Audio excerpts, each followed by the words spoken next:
오늘 우리에게 주시는 하나님의 말씀은 마태복음 25장 31절에서 46절까지 말씀입니다.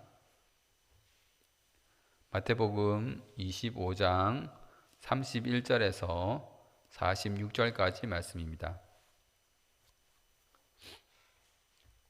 한 절씩 교독하고 마지막 절은 같이 읽겠습니다.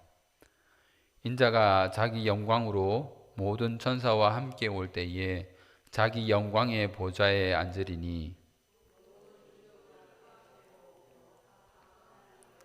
보좌가 양과 염소를 구분하는 것 같이 하여 양은 그 오른편에 염소는 왼편에 두리라.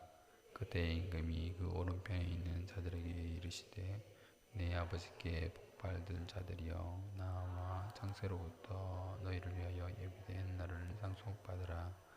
내가 줄일 때에 너희가 먹을 것을 주었고 목마를 때에 마시게 하였고 나그네 되었을 때에 영접하였고 헐벗었을 때에 옷을 입혔고 병들었을 때에 돌보았고 옥에 갇혔을 때에 와서 보았느니라.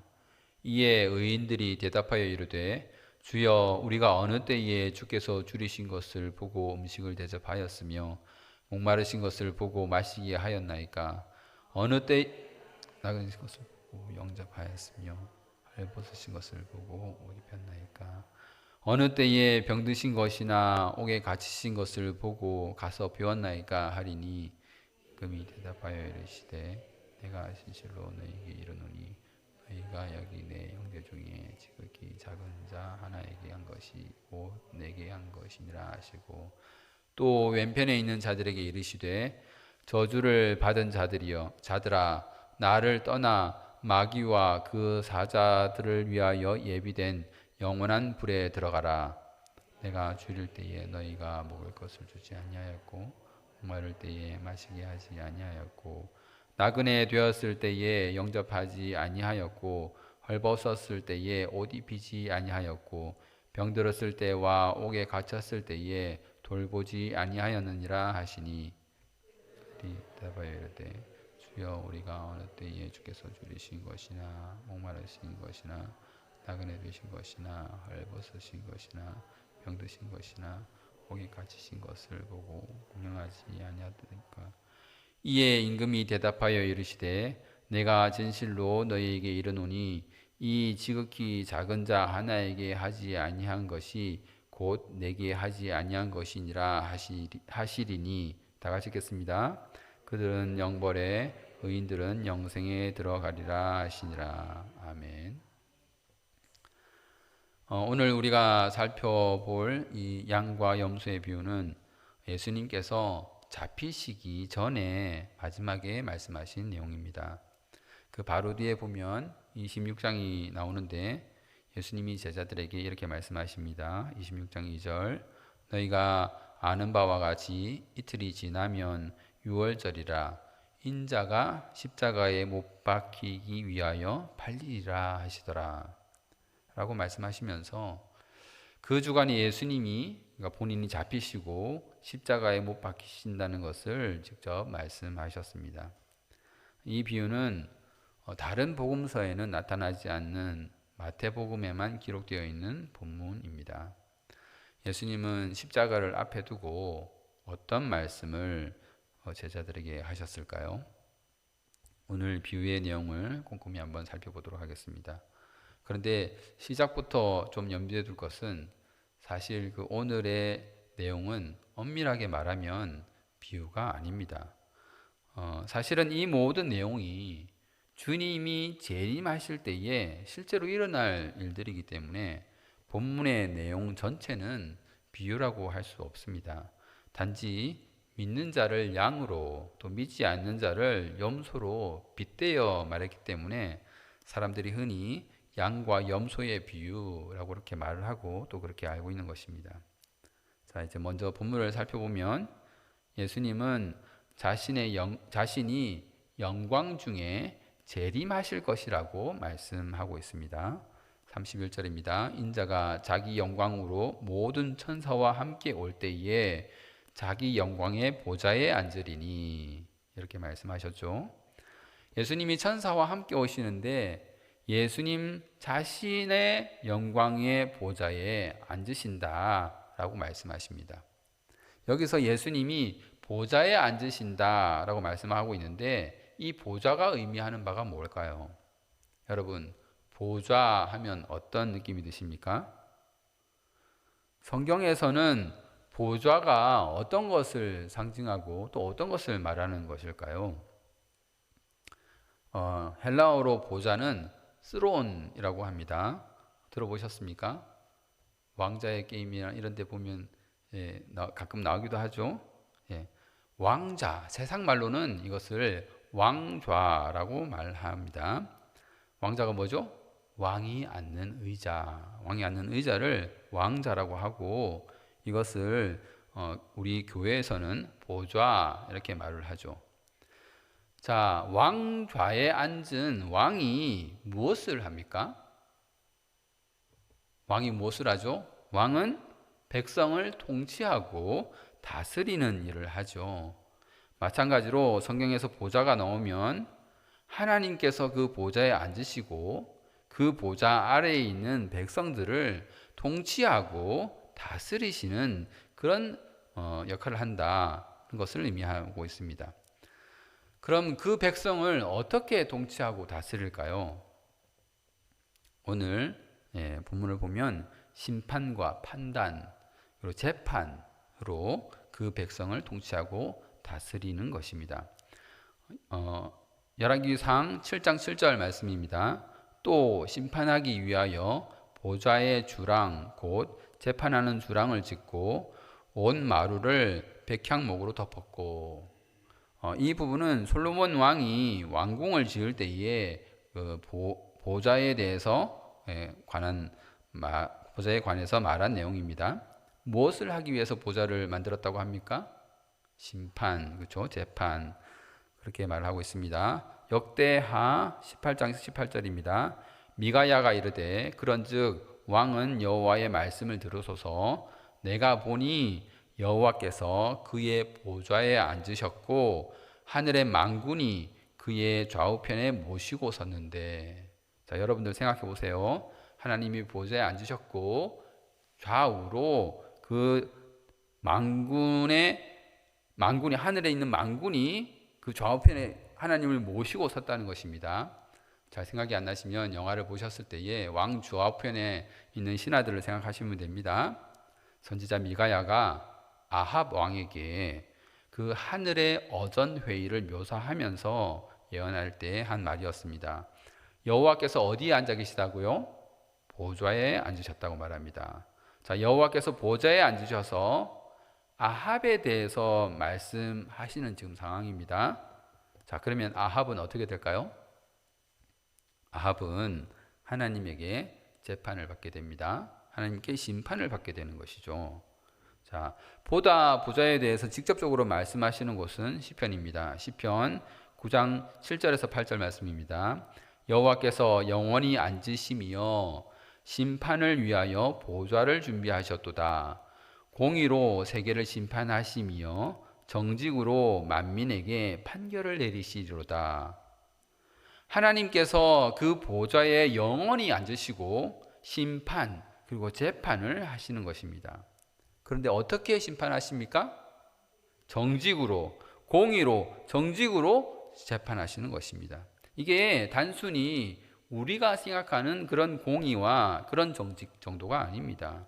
인간이 생각해낼 수 있는 그런 정도의 공의와 정직이 아니라 인간으로서는 도무지 이해할 수 없는 하나님의 공의와 인간으로서는 도무지 따라할 수 없는 하나님의 정직으로 그 하나님이 그의 백성들을 심판하신다는 것입니다.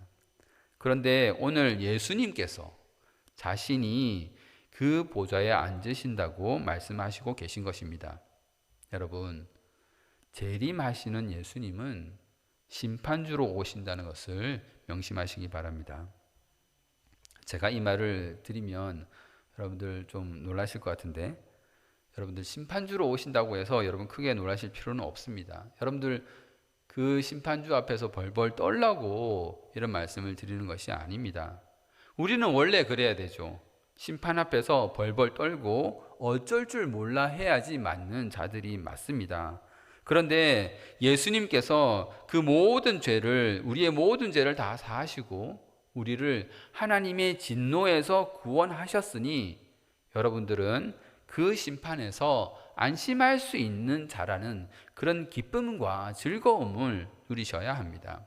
안도와 평안을 누리시라고 그 예수님이 심판주로 오신다라는 말씀을 여러분께 드리는 것입니다. 그러나 예수를 믿지 않아서 구원받지 못한 자들은 어떻게 해야 될까요? 그들은 하나님의 공의와 하나님의 정직 앞에서 꼼짝없이 심판을 당하고 그 결과로 벌을 받게 될 것입니다. 자, 예수님께서 마지막 때에 어떤 방식으로 심판하실 것입니까? 어떤 방식으로 심판하죠? 모든 민족을 모으고 어떻게 하신다고요? 둘로 나눈다. 둘로 나눈다고 아시죠? 목자가 양과 염소를 나누듯이 둘로 나누는 것입니다. 오른편에는 양, 왼편에는 염소. 그리고는 먼저 오른편에 있는 양들에게 하나님 나라를 상으로 주시면서 그들이 왜 그런 상을 받게 되었는지 말씀하십니다. 보다 정확하게 말하면 그들이 예수님에게 대해 어떻게 대했는지 말씀하십니다. 오늘 본문 35절, 36절입니다. 내가 줄일 때에 너희가 먹을 것을 주었고 목마를 때에 마시게 하였고 나그네 되었을 때에 영접하였고 헐벗었을 때에 옷을 입혔고 병들었을 때에 돌보았고 옥에 갇혔을 때에 와서 보았느니라. 예수님이 줄일 때에, 예수님이 배고파서 먹을 것이 없을 때에 그들이 먹을 것을 주었다고 합니다. 목마를 때에, 예수님이 목이 마를 때에 마시게 하였다고 합니다. 예수님이 나그네가 되었을 때에 예수님을 영접했고, 예수님이 헐벗었을 때에 옷을 입혔고, 병들었을 때에 돌아보았고, 옥에 갇혔을 때에 와서 보았다고 했습니다. 여러분, 혹시 여러분 중에 예수님을 만나서 이런 일들을 해드린 적이 있습니까? 이 중에 내가 예수님을 만나서 이런 일들을 대접해 드렸습니다 라고 말씀드릴 분이 계신가요? 기억이 안 나시죠? 네. 그런데 이 오늘의 이야기 속에 있는 이 오른쪽에 있는 양들도 기억이 나지 않는가 봅니다. 네. 주님, 우리가 어느 때에 주께서 줄이신 것을 보고 음식을 대접했습니까? 라고 그들이 되물었습니다. 그랬더니 심판주이신 그 임금이 이렇게 대답한다고 주님이 말씀하십니다. 40절에 임금이 대답하여 이르시되 내가 진실로 너희에게 이르노니 너희가 여기 내 형제 중에 지극히 작은 자 하나에게 한 것이 곧 내게 한 것이니라 하시고, 놀라운 것은 거기에 모여있는 양떼들 중에 하나에게 내 형제라고 말하는 것입니다. 심판주고 심판을 받을 양들이 오른편에 있는데 그 양들을 자기 형제라고 이렇게 말하고 있는 겁니다. 내 형제에게 한 것이 곧 내게 한 것이니라. 여러분, 이 비슷한 관점을 어디선가 보지 않았습니까? 내 옆에 있는 하나님의 백성에게 한 것을 곧 예수님 자신에게 한 것이라고 여기는 그런 관점, 어디서 우리가 볼 수 있죠? 바울의 회심 사건에서 볼 수 있습니다. 사도행전 9장 3절에서 4절 말씀입니다. 사울이 길을 가다가 다메섹에 가까이 이르더니 호련히 하늘로부터 빛이 그를 둘러 비치는지라. 땅에 엎드려져 들으매 소리가 있어 이르시되 사울아 사울아 내가 어찌하여 나를 박해하느냐 하시거늘. 자, 보세요. 바울이 언제 예수님을 박해했습니까? 예수님이 승천하시고 난 다음에 바울이 활동한 것 아닙니까? 바울이 박해한 것은 교회였습니다. 그런데 부활하신 주님은 바울 앞에 나타나셔서 바울 보고 하시는 말이 왜 나를 핍박하느냐, 어찌하여 나를 박해하느냐 라고 말씀하셨습니다. 지금 똑같은 거죠. 이 말씀에서도 너희는 내 형제이고 여기 있는 내 형제 중 지극히 작은 자 하나에게 한 것이 바로 나에게 한 것이다. 교회에게 한 것이 바로 나에게 한 것이다. 예수님은 지금 그렇게 말씀하시고 있는 것입니다. 여러분, 그러니 믿음 안에서 형제 자매된 우리 믿음의 동지들을 사랑하시기 바랍니다.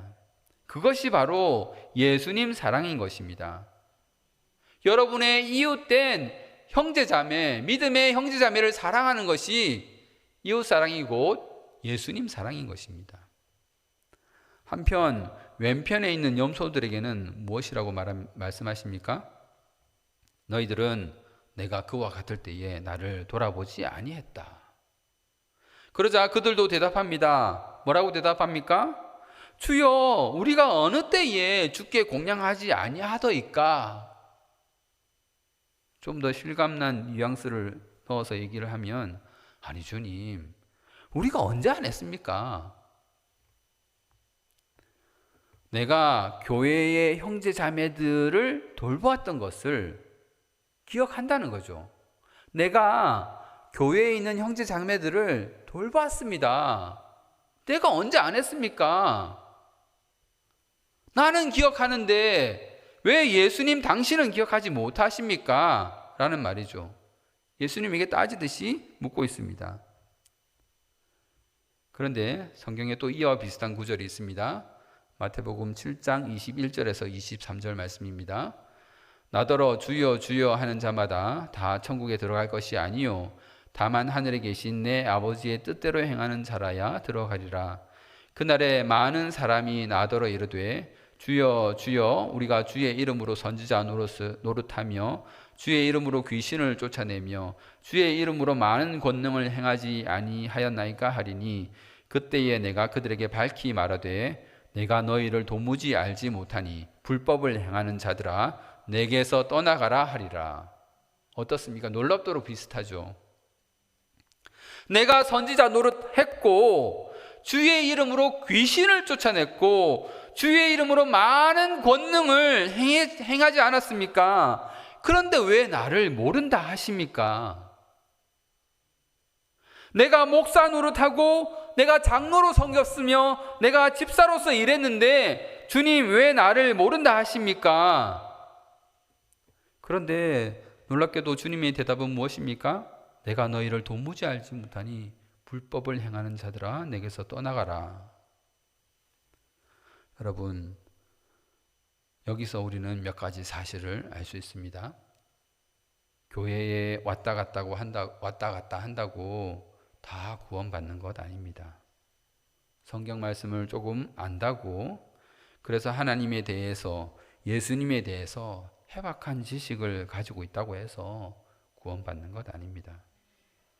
내가 방언으로 기도하고 설령 신유의 은사를 신유의 능력을 가지고 있다고 해도 그것 가지고 구원받는 것이 아니라는 말씀입니다. 예수님을 주여 주여라고 불러도 예수님을 믿지 않는 자, 그래서 그에게서 그 예수의 열매라는 것이 맺히지 않는 자는 구원을 받지 못하는 것입니다. 주님, 제가 언제 안 하더이까? 이 염소가 대체 어디 있던 자들이겠습니까? 교회 밖에 있던 자들일까요? 교회 안에 있던 자들이 아닙니까? 교회 안에서 교회를 형제 자매라 부르던 그 교회 다니던 사람. 그러니 양에게 하던 그 이야기를 다 듣고 염소로서 얘기를 들은 사람들은 앞에 얘기를 들었죠. 양에게 하는 얘기를 들었습니다. 그런 거면 나도 했다. 그렇죠? 주님, 저도 그런 거 했습니다. 라고 말하고 있는 것이에요. 여러분, 우리의 신앙을 잘 점검해 보시기 바랍니다. 내가 양인지 염소인지.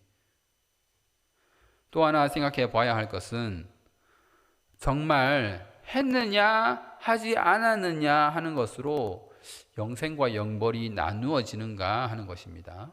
46절 말씀은 이렇게 말합니다. 그들은 영벌에 의인들은 영생에 들어가리라 하시니라. 그런데 예수님은 그 앞에 단서가 붙어 있습니다. 지극히 작은 자. 예수님의 형제를 잘 돌보아 주었느냐 아니면 돌보아 주지 않았느냐로 영생과 영벌이 갈리고 있지 않습니까? 우리가 배운 것하고 다르지 않습니까? 예수님이 지금 행위 구원을 말하고 계신 건가요? 그러나 그게 아니라는 것은 바로 염소들의 질문을 통해서 바로 알 수 있습니다. 왜냐하면 그러한 일들은 그들도 했다는 것이죠. 우리가 주여 우리가 어느 때에 주께서 줄이신 것이나 목마르신 것이나 나그네 되신 것이나 헐벗으신 것이나 병드신 것이나 옥에 갇히신 것을 보고 공양하지 아니하더이까. 자기들은 했다는 거예요. 같은 행위를 했다는 거예요. 양들에게 말하던 그 행위를 자기도 했다는 겁니다. 그런데 하나님은, 예수님은 그 행위를 같은 행위로 보지 않는다는 거예요. 그러한 행위가 발현되는 그 근원이 무엇입니까? 형제를 돌아보는, 지극히 작은 자를 돌아보는 그 행동의 그 근원이 어디에 있느냐는 거죠. 염소들의 행위의 근원은 예수님을 믿는 것에 있지 않았기 때문에 예수님이 그렇게 말씀하시는 것입니다. 그리고 양들은 예수님을 믿기 때문에 이웃 사랑의 행위가 그 예수 믿음으로부터 나왔다는 거죠. 예수를 믿으면 그것이 자연스럽게 나올 수밖에 없습니다. 이웃 사랑의 그 모양, 이웃 사랑의 겉모양을 갖추었다고 할지라도 예수를 믿지 않는 그런 사람들은 아무리 그 모양대로 한다고 할지라도 심판주이신 그 예수님에게 전혀 셈해지지 않습니다. 카운트가 되지 않습니다. 예수님은 예수를 믿지 않고 교회를 들락날락 하는 사람들에게 너는 내 형제에게 아무것도 한 것이 없다고 말씀하시는 것입니다. 예수님은 믿지도 않으면서 예수님을 주여 주여 부르는 사람들에게 내가 너를 도무지 알지 못한다라고 하신다는 것입니다. 그러므로 여러분 진심으로 예수님을 믿으시길 바랍니다. 그래서 그 진심으로 하나님을 아버지라 부르시길 바랍니다. 지난 주일에 목사님 말씀하셨죠? 하나님을 아버지라 부르는 거 쉽지 않은 일입니다. 여러분 진심으로 예수님을 믿으시고 하나님을 진심으로 아버지라 부르시길 바랍니다. 그래서 그런 행위가, 이웃사랑이라는 그 행위가 예수 믿음에서 나올 수 있도록 하시길 바랍니다. 여러분 또 하나 알 것은 양들이 자기가 한 일들을 잘 기억하지 못하고 있다는 것입니다. 그들이 왜 기억을 하지 못하고 있을까요? 예수님은 기억을 하고 야 그때 네가 나를 이렇게 섬겼잖아 라고 말씀하시는데 정작 본인들은 그런 일을 전혀 기억하지 못하는 것입니다. 왜 그럴까요? 왜냐하면 그들은 자신이 해놓고도 자신이 한 일이라고 생각하지 않는 것입니다. 자신이 분명히 했는데 내가 했다고 생각하지 않는 거예요. 왜 그럴까요? 왜 자기가 한 일이라고 생각하지 못할까요? 제가 비유를 하나 말씀드리겠습니다. 오늘 여러분 점심 드셨습니까? 점심 드셨겠죠? 점심을 드셨을 때에 어떤 일이 있었는지 한번 가만히 생각해 봅시다. 어떤 일이 있었기에 그 식탁에 있던 밥이 여러분의 입속으로 들어갔습니까? 식탁에 이렇게 밥이 놓여 있는데 그 밥이 여러분의 입으로 들어가기 위해서 어떤 일이 일어나야 합니까? 손이 일을 해야죠. 손이. 그렇죠? 이 손이 일을 해야 됩니다. 손이 뭘 해야 되죠? 숟가락을 집어야죠. 그리고 손이 숟가락만 집으면 됩니까? 팔이 손을 입으로 갖다 줘야 합니다. 그렇죠? 그래야지 그런 일이 일어납니다. 손이 일하고 팔이 일을 해야 됩니다. 손이 숟가락으로 잡고 팔이 그 손을 들어 올려서 그 입이 음식을 씹도록 그렇게 하는 것입니다. 그래야지 음식이 여러분의 입으로 들어가는 것이죠. 그런데 어느 날 오른손이 자기 일기장에다가 오늘은 점심을 먹었는데 내가 숟가락을 86번 들었다 놨다 했어. 오늘의 나 오른손 정말 굉장하다. 굉장히 수고했어. 칭찬해. 잘했어. 그런데 오늘도 왼손은 밥 먹는데 별로 일을 안 하더라고.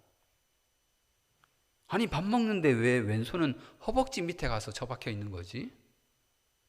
도대체 이해할 수 없어. 하지만 나는 착한 오른손이기 때문에 나 혼자 할 수 있어. 내가 참아야지. 그렇게 일기를 기록하는 오른손 보셨습니까? 그런 오른손은 없습니다. 몸에 붙은 지체로서 어떤 일을 했다고 그것이 자기의 특별함에서 오는 것인 양 여기는 그런 지체는 없습니다. 당연히 해야 하는 것으로 여기고 주인이신 머리가 시키니까 하는 것이죠. 자기만의 독특한 것이라고 하지 않습니다. 그러니 기억을 못하는 거예요. 자기가 했다고 생각 못하는 겁니다. 분명히 오른손이 밥을 떠서 입에 집어넣었는데 이 오른손은 자기가 한 일을 기억 못하는 겁니다. 반대로 무슨 일이 있을 때마다 자기가 뭔가를 했다고 기록하고 기억하고 그것은 오히려 몸에 붙어있는 지체인지를 다시 확인해 봐야 하는 것입니다. 머리에 명령을 받고 있는 것인지 다시 한번 생각해 봐야 한다는 것이죠. 누가복음 17장 7절부터 10절까지 말씀입니다. 너희 중 누구에게나 밭을 갈거나 양을 치거나 하는 종이 있어 밭에서 돌아오면 그들어 곧 와 앉아서 먹으라 말할 자가 있느냐? 도리어 그들어 내 먹을 것을 준비하고 띠를 띠고 내가 먹고 마시는 동안에 수종 들고 너는 그 후에 먹고 마시라 하지 않겠느냐? 명한 대로 하였다고 종에게 감사하겠느냐? 이와 같이 너희도 명령받은 것을 다 행한 후에 이르기를 우리는 무익한 종이라 우리가 하여야 할 일을 한 것뿐이라 할지니라. 우리가 할 말은 우리가 해야 할 일을 했을 뿐입니다. 인 것입니다. 그 한 것을 두고 스스로 잘했다 칭찬하는 것은 아닙니다. 잘했다 칭찬하는 일은 주인의 몫인 거예요. 그거를 주인의 몫인데 그거를 자기가 하면 안 되는 거예요. 그거는 하나님을 업신여기는 거고 하나님을 멸시하는 거예요. 하나님이 하실 그 판단을 왜 자기가 합니까? 스스로 자기가 한 일을 두고 내가 선지자 노릇했고 내가 귀신을 쫓아냈고 많은 권능을 행했구나. 내가 저 형제를 내 물질로 구제했구나. 내가 내 시간을 들여서 저 불쌍한 사람을 도왔구나 해서는 안 되는 것입니다. 여러분, 그 마음의 중심을 보시는 하나님을 기억하시길 바랍니다.